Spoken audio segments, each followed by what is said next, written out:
abrimos la sesión a preguntas. Si alguien tiene alguna duda, comentario, por favor, aquí podrías, Raúl, pasarle a la doctora de la tercera fila del centro.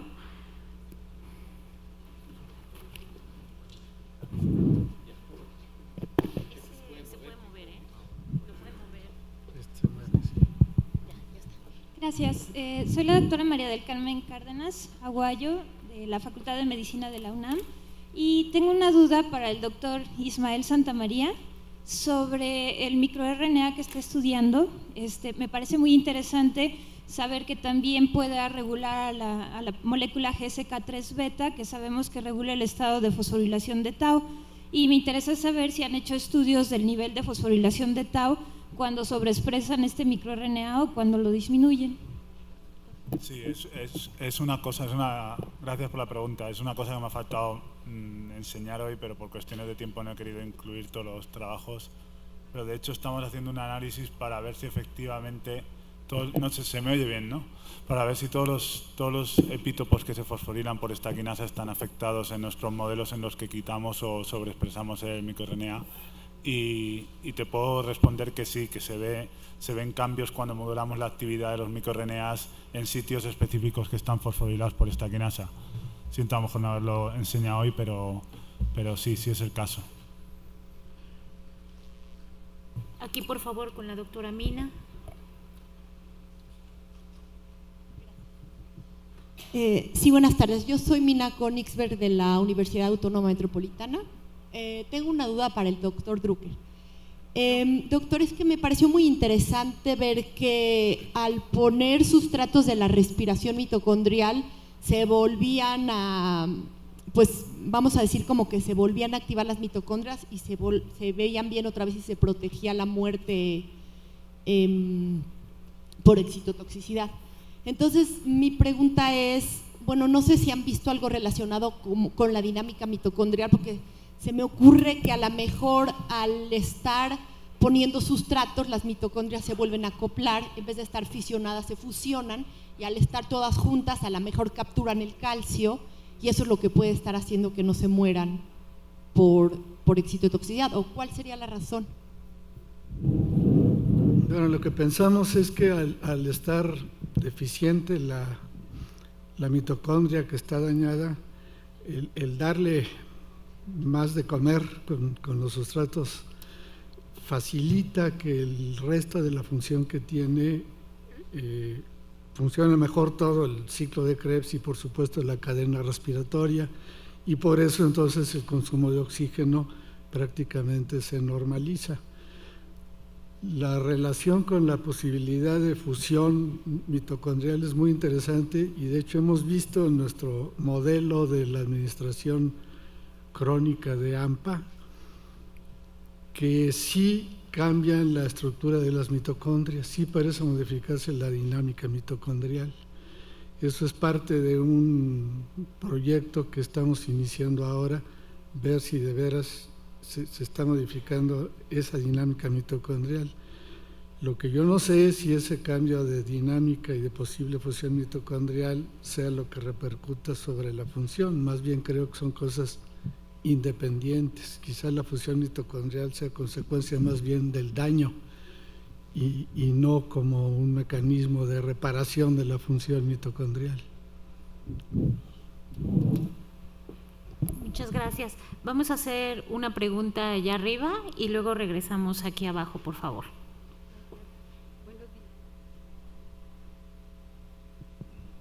¿Lo tiene? Bueno, en lo que vemos y ya.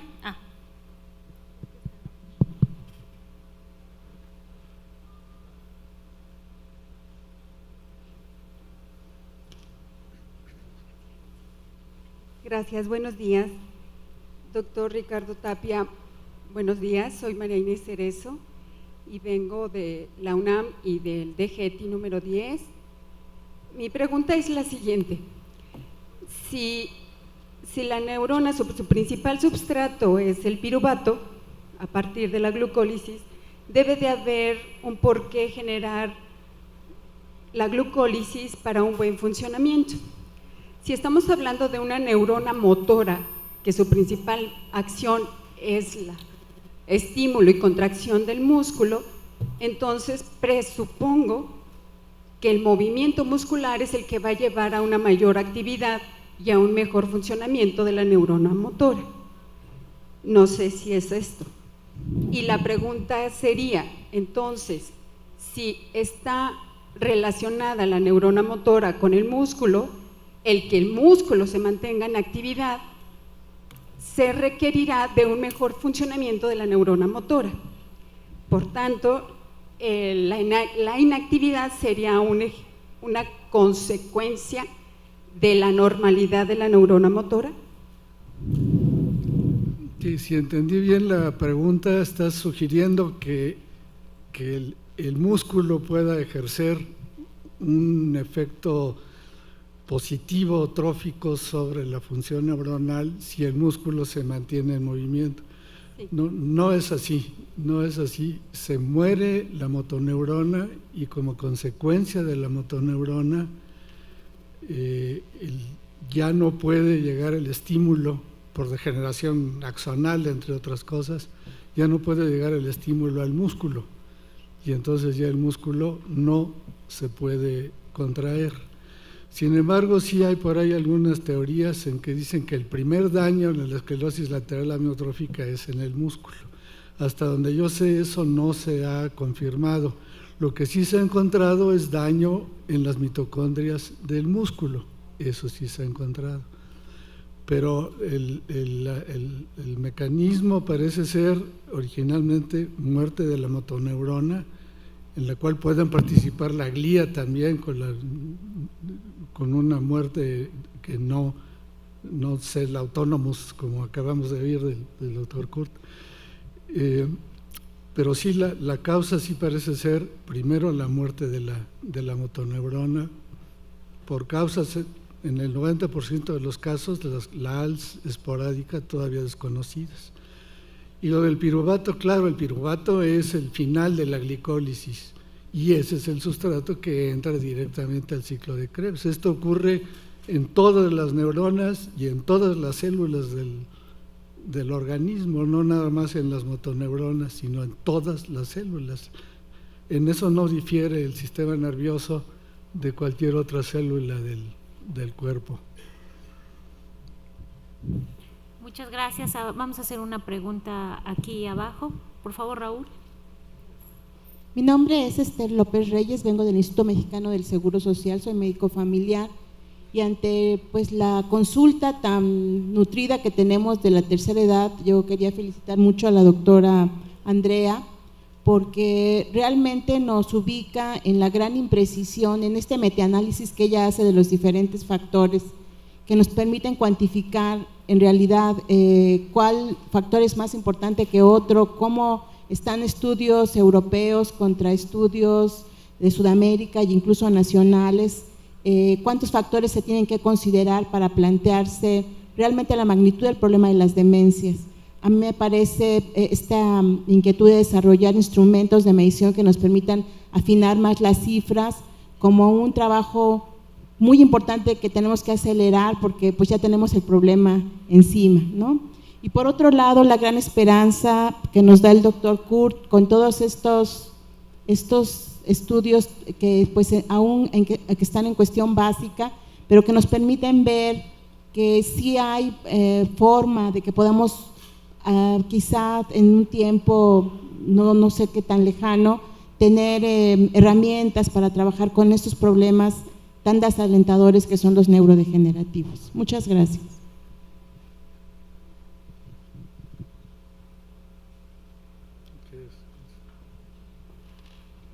¿Quisieras comentar algo, doctora Lashevsky? Un poco en los instrumentos, yo creo que las demencias son de las enfermedades que nos causan bastante problema en términos de cuándo establecer el diagnóstico. Pero hay varios estudios, sobre todo realizados en Inglaterra, que ir a buscar a personas con demencia a la población con test de screening, como uno hace los test de hipertensión, no tiene ninguna utilidad. Pero el otro problema a la vez que hay una especie de ceguera al diagnóstico y que creo que en parte somos muy responsables los médicos en que la gente consulta por otras cosas y tendemos a minimizar los síntomas. Entonces hay que lograr llegar a un buen compromiso de darse cuenta cuáles son síntomas que ya están causando un trastorno de la funcionalidad que es importante, y a veces son cosas que uno minimiza pero que pueden llevar a mucho más consecuencias. Por ejemplo, en personas que consultan y que uno le da la prescripción y que toman mal los medicamentos, o que no van a seguir las indicaciones. Entonces no hacer los diagnósticos van a llevar a errores médicos que probablemente agraven los cuadros. Entonces tenemos que aprender a mejores sospechas sin abusar de los diagnósticos. ¿Y cuáles son los mejores instrumentos? Yo creo que primero una buena historia clínica es lo base, y los instrumentos van a confirmar el diagnóstico, pero uno no puede, es un diagnóstico primariamente clínico. Y es porque todo instrumento, como siempre, va a tener un cierto límite. Y los instrumentos solamente nos van a confirmar el diagnóstico o desecharlo o orientarnos hacia otras cosas. Yo creo que sobre todo hay que aprender a hacer buenas entrevistas clínicas y no minimizar algunos errores. Muchas gracias. Vamos a dar tiempo para 2 preguntas más. Por favor, Raúl, aquí. Gracias, buenos días. Felipe González, Instituto Mexicano de Estudios en Longevidad. Para el doctor Santamaría, sí, por favor, para el doctor Santamaría, entonces deberíamos de considerar que el uso de sustancias que ahora consideramos o catalogamos como antioxidantes nos ayudarían a prevenir desgastes y degeneración. Y para el maestro Tapia, el año de la publicación Neurochemistry Journal sobre aquel preantecedente de la investigación que había. Gracias. Hola, creo que la pregunta para antioxidantes era para mí. Bueno, el tema de la producción de especies reactivas de oxígeno y su asociación al envejecimiento es un tema bastante antiguo, ¿cierto? Y fue como una de las primeras teorías que se propuso de los daños neuronales y más bien sistémicos durante el envejecimiento, es decir, disfunción mitocondrial. Yo creo que ha cambiado bastante eso, ¿ya? Quiero decir primero eso. Ahora, en cuanto a la degeneración axonal y dendrítica, al menos los experimentos que hemos realizado nosotros nos muestran que tanto en células aisladas como en animales de experimentación, tanto ratones como ratas, el uso de antioxidantes en condiciones en las cuales se está produciendo, uno ha estimulado la degeneración axonal, ¿okay?, son beneficiosas. Ahora, ahí hay todo un tema porque nosotros básicamente estamos produciendo un daño o generando una enfermedad, ya sea de forma genética o tóxica, y estamos ocupando los antioxidantes. Ahora, llevar eso a pensar de que el uso continuo de antioxidantes podría prevenir, ya no me atrevería a decir si, no, obviamente, primero no soy clínico y no me atrevería también a decir que eso podría prevenir también un mecanismo que es más bien crónico. Y aquí es bien importante eso, porque muchas de las cosas que nosotros trabajamos en modelos que son agudos, ¿ya? Y eso lo hacemos por un tema operacional, de que estudiar en laboratorio mecanismos agudos es mucho más simple que crónicos, porque toman un par de semanas versus meses o años en el caso de animales o generar enfermedades neurodegenerativas o modelos animales, digamos. Pero estamos yendo a eso, ¿ya? Pero no me atrevería a decir que el uso de antioxidantes continuo pueda prevenir. No sé, los estudios han sido bastante controversiales en relación a eso. Y en cuanto al ayuno intermitente o a la restricción calórica, bueno, hay grupos humanos que lo están realizando, hay algunos estudios que muestran que podría haber alguna o algún impacto, al menos lo que se ha hecho se ha visto en Parkinson, pero yo creo que estamos todavía bastante lejos de proponer que eso sea realmente algo que... Es decir, faltan los estudios epidemiológicos en cuanto a eso. Y yo me hago cargo de la parte básica, obviamente.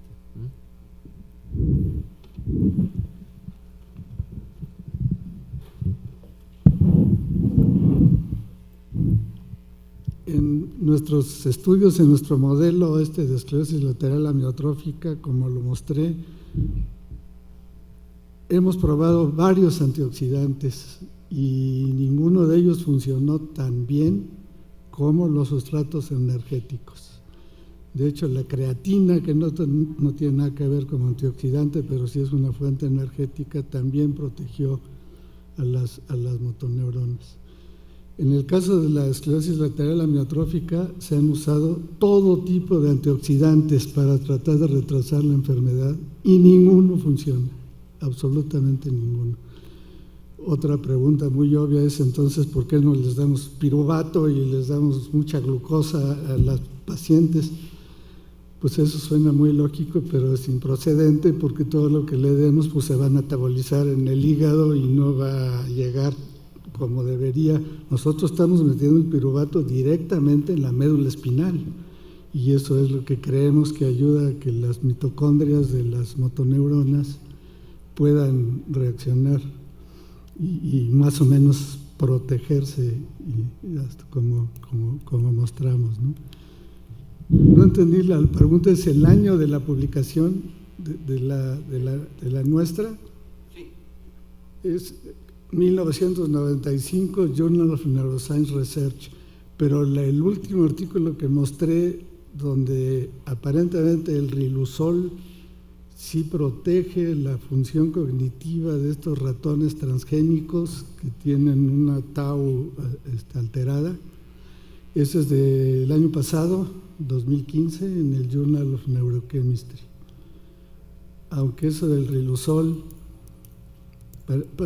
como mencioné en la esclerosis lateral, parece que es lo único que medio sirve, pero ese medio sirve quiere decir que casi no sirve. O sea, no hay nada hasta ahora para proteger. Una de las posibilidades, y yo quería preguntarle al doctor Kurt, es la posibilidad de regenerar axones. Ahora han surgido varias moléculas que tienen la estabilización de los microtúbulos y que podrían facilitar, en el caso de lesión medular o de neurodegeneración por otros mecanismos.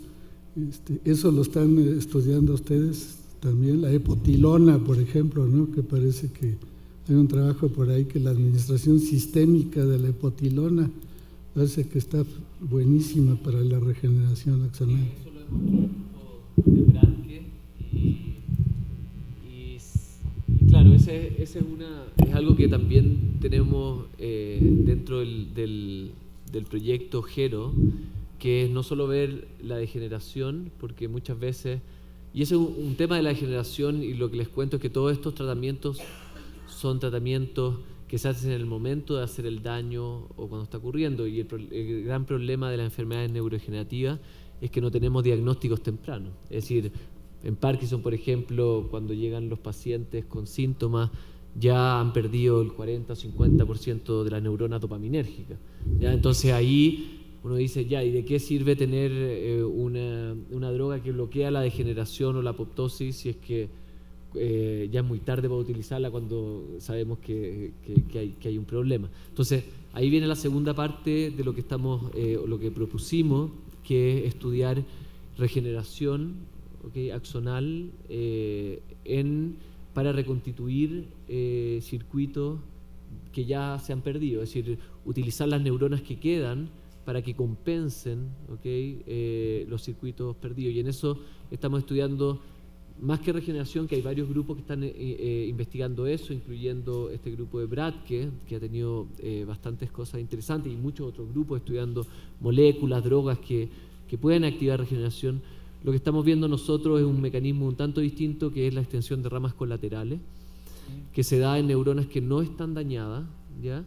Y que extienden una rama colateral que puede hacer contacto sináptico con el blanco que ha quedado vacío porque ha degenerado alguna otra neurona. Y eso es un tipo de compensación, obviamente no es lo ideal, porque ahora una neurona está haciendo blanco en varios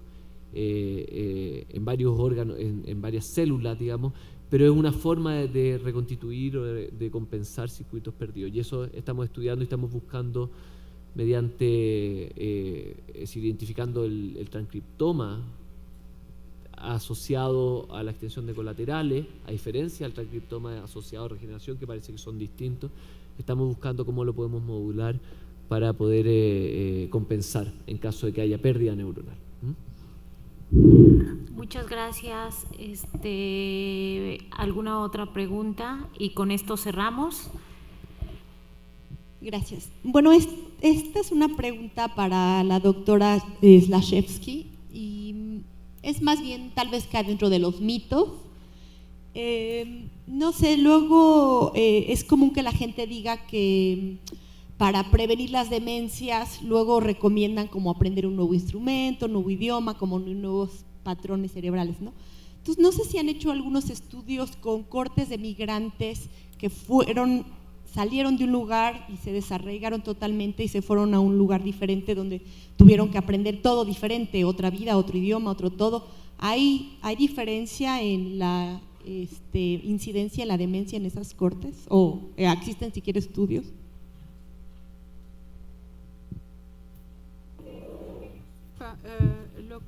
Bueno, hay el efecto del bilingüismo ahora como factor que podría ser como una aproximación a eso.